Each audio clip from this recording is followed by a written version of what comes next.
Definitely going to be bitter cold tonight. If you look at today's high temperatures, one of those few days where we're flipped. The high temperature is actually in the morning. The low temperature will probably be closer to midnight as temperatures continue to fall. But that was what it was like at about 5 to 6 in the morning tonight. We're going to be nowhere close to that. The good news is by Friday, we'll have temperatures that look fairly similar to it. So it's a short cold snap, at least getting these temperatures below zero. So for tonight, single digits below zero. Some of the colder areas could get into the teens below zero. It is going to be close to record for both La Crosse and Eau Claire. We'll see if we actually hit there. Tomorrow's highs, low teens. Remember, our average should be in the low to mid 30s, nowhere close to that.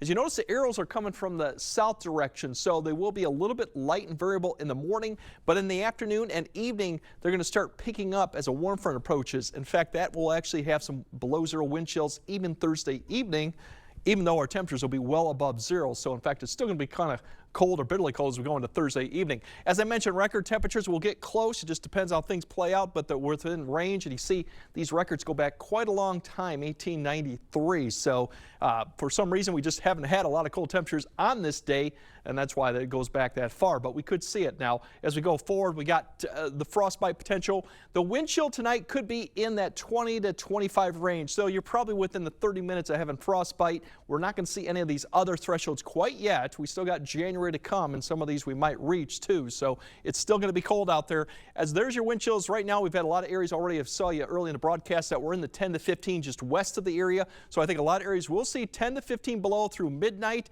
After midnight, then we're going to see 15 to 20, even though the winds do drop off a little bit. They're not real strong in the morning, but when you see temperatures that cold, it doesn't take much of a wind to get you some wind chill. There's your wind chills at noon. We're back to the single digits below zero. In fact, some areas may climb up above. But in the afternoon, as I mentioned, the winds start picking out of the south. So although we'll climb up in the low teens, we still got negative wind chills going on because we could see winds south 10 to almost 15, maybe some gusts even higher than that as the warm front comes through. Thursday evening, temperatures in the teens, but it's still going to be kind of cold out there with wind chills below zero, given that the wind is definitely going to be pretty still brisk out there from the south as that warm front approaches. The good news, our temperatures are going to rise throughout the night. So as you wake up Friday morning, wind chills are still around the single digits, but even look at that, Red Wing, you're above zero because the winds are starting to die off, and that's actually basically close to where the temperature should be. So that's going to be the end of really the wind chill threat once we get past Friday morning.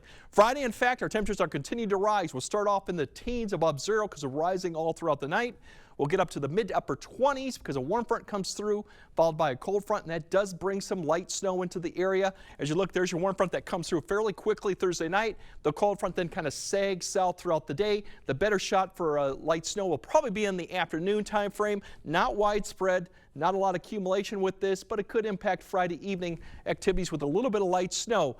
There's another opportunity coming, and this is kind of the theme of the 8-day forecast, for snow for Saturday night. And this actually indicates we could see a couple inches south of I-90. That's where the best chance is. That's not the last really snow event going through the 8-day. We have more opportunity next week, especially Tuesday night through Wednesday night.